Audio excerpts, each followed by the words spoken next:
अगर आपने UFC 328 का मेन और को मेन इवेंट मिस कर दिया हो तो शायद आपका रिएक्शन कुछ ऐसा हो। मेरा तो इतना लाइफ खराब हो गया है, इतना लाइफ खराब हो गया है मेरा।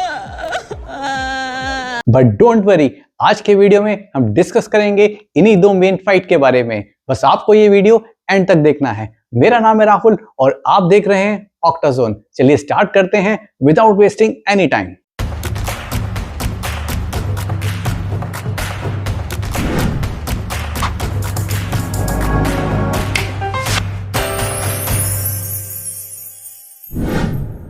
UFC 328 की इस शाम का सब फैंस बेसब्री से इंतजार कर रहे थे। न्यू जर्सी के प्रोडक्शन सेंटर में सारे फैंस और सेलिब्रिटीज दिल थाम के बैठे थे कोमेन और मेन इवेंट का। कोमेन में मुकाबला था जोशुआ वैन वर्सेस तत्सुरो टायरा का। चलिए शुरू करते हैं। ये जोशुआ वैन का पहला टाइटल डिफेंस था, बट सरप्राइजिंगली चैंपियन होने के बावजूद वो इस फाइट में थे अंडरडॉग। तत्सुरो टायरा थे सबके फेवरेट और ये मुकाबला था ग्रैपलिंग वर्सेस स्ट्राइकिंग का, the fearless versus the best का। ये बाउट अपने एक्सपेक्टेशंस पर खरी उतरी और जैसी उम्मीद थी इस फाइट में देखने को मिला वैसा ही violence, technique, speed, cardio and durability. Round 1 में टायरा काफी कॉन्फिडेंट लगे और वैन को टेक डाउन लगा के अच्छा ग्राउंड कंट्रोल किया। इनफैक्ट एक टाइम तो ऐसा लगा कि वो वैन को सबमिट ही कर देंगे, बट वैन ने अच्छे से डिफेंड किया, सिग्निफिकेंट स्ट्राइक्स और with 3 minutes of ground control ये राउंड रहा तत्सुरो टायरा के नाम। राउंड 2 में टायरा ने फिर टेक डाउन लगाया, बट वैन का take down defence was better. Last कुछ सेकंड्स में वैन के एक स्ट्रॉन्ग राइट हैंड पंच से टायरा नॉक डाउन हो गए। Somehow Taira survives. Round 2 goes to Van और उनको अपनी स्ट्राइकिंग रेंज की रिदम मिल चुकी थी। राउंड 3 में सारा मोमेंटम वैन की तरफ शिफ्ट हो गया। टायरा के टेक डाउन्स अनसक्सेसफुल हो रहे थे और वैन ने यहाँ अपना क्लास दिखाया। विद स्ट्रॉन्ग बॉक्सिंग टेक्निक्स उन्होंने स्ट्रॉन्ग जैब्स और कॉम्बिनेशंस लगाए। ऐसा लग रहा था कि मानो क्लीन स्ट्राइकिंग और पुअर डिफेंस की क्लास चल रही हो। टायरा बुरी तरह हर्ट हो चुके थे। सरप्राइजिंगली वैन ने टेक डाउन लगा के टायरा को रियर नेकेड चोक लगाने का अटेम्प्ट भी किया। वैन ने एक बार फिर टायरा को नॉक डाउन किया और ऐसा लगा कि फाइट फिनिश हो गई, but credit goes to referee for not stopping the fight. Taira ने लेट कमबैक किया, but 64% of significant strikes Van ने ये राउंड भी अपने नाम किया। राउंड 4 में तत्सुरो टायरा ने स्ट्रॉन्ग कमबैक किया और उनके 3 टेक डाउन में से एक सक्सेसफुल रहा। इस राउंड में ज्यादा स्ट्राइकिंग देखने को नहीं मिली क्योंकि टायरा ने 3 मिनट से ज्यादा का ग्राउंड कंट्रोल किया। 5th राउंड में वैन ने बहुत सारे क्लीन जैब्स और अपर कट्स लगाए और फिर वो मोमेंट आया जहां टायरा वैन की स्पीड और रेंज में बुरी तरह फंस गए and referee has to stop the fight. Taira stoppage से नाखुश लगे और वैन ने टेक्निकल नॉकआउट से अपना टाइटल डिफेंड किया।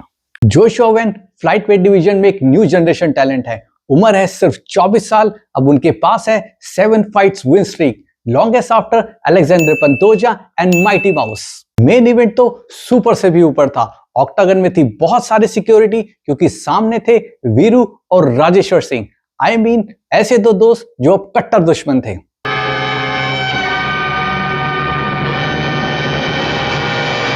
मिडल वेट डिवीजन में आमने सामने थे खमज़त चिमाएव और शॉन स्टिकलैंड। खमज़त चिमाएव करंट चैंपियन और अनडिफीटेड थे। शॉन स्टिकलैंड थे उनके सामने एक कड़ी चुनौती। ये खमज़त का पहला टाइटल डिफेंस था और ये मुकाबला भी था ग्रैपलिंग वर्सेस स्ट्राइकिंग का। फर्स्ट राउंड में स्टार्टिंग से पहले एक बार नहीं, इनफैक्ट 2 टाइम्स दोनों ने ही ग्लव्स टच किया। एज एक्सपेक्टेड खमज़त ने स्टार्टिंग में ही टेक डाउन लगाया और सक्सेसफुल रहे। शॉन इसे डिफेंड नहीं कर पाए, बट उन्होंने खमज़त के सबमिशन अटेम्प्ट को जरूर फेल किया।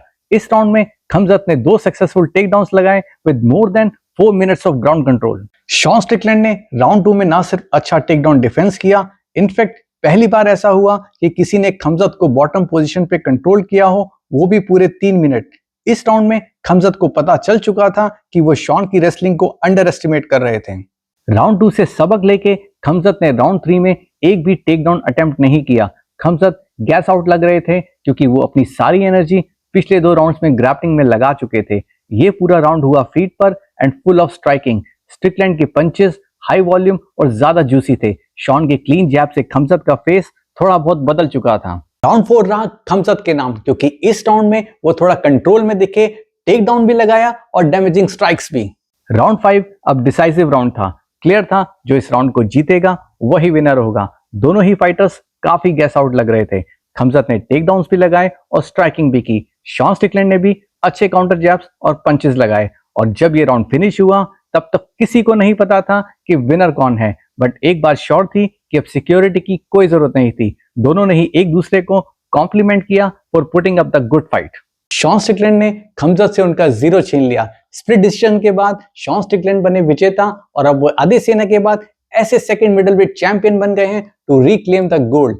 खमजत और उनके फैंस के लिए मुझे बहुत ज्यादा बुरा लग रहा है। इनफैक्ट उससे भी ज्यादा बुरा लग रहा है डैना व्हाइट के लिए, जिन्होंने एक्स्ट्रा पैसे खर्च किए और एडिड सिक्योरिटी और पोस्ट मैच उसकी जरूरत ही नहीं पड़ी। खमजत के लॉस का मेन रीजन सिर्फ ब्रूटल वेट कट है, ऐसा कहना गलत होगा। उन्होंने मिडल वेट से पहले वेल्टर वेट में 170 पाउंड तक वेट कट किया है और मिडल वेट में उन्होंने सेम वेट क्लास में डीडीपी, रॉबर्ट विटेकर, कमारू उस्मान को डिफीट किया है। ये केस है पुअर वेट मैनेजमेंट का। जब आपको पता है कि आपकी फाइट डे करीब है तो पहले से ही वेट मैनेज करना चाहिए था। लास्ट डेज में approx 21 kg weight cut body के लिए काफी हार्मफुल होता है। खमजत ने शॉन स्टिकलैंड को अंडर एस्टिमेट किया। Kudos to Sean Strickland for his strong takedown defense और उन्होंने खमजत को मजबूर किया to fight on the feet. Khamzat को अपने ट्रेनिंग कैंप में बदलाव की जरूरत है क्योंकि उन्हें इंप्रूव करना होगा अपना स्ट्राइकिंग और counter attack. That is the beauty of MMA, resilience, respect and never say die attitude. Khamzat शायद हमें मिडल वेट डिवीजन में दोबारा देखने को ना मिले, बट हम चाहते हैं कि वो एक स्ट्रॉन्ग कमबैक करें। उधर शॉन स्टिकलैंड का इंतजार नसरुद्दीन इमामोव कर रहे हैं। इंतजार किस बात का? Please like, share and subscribe. Stay sharp, stay fit and keep watching Octazone. See ya. Are you not entertained?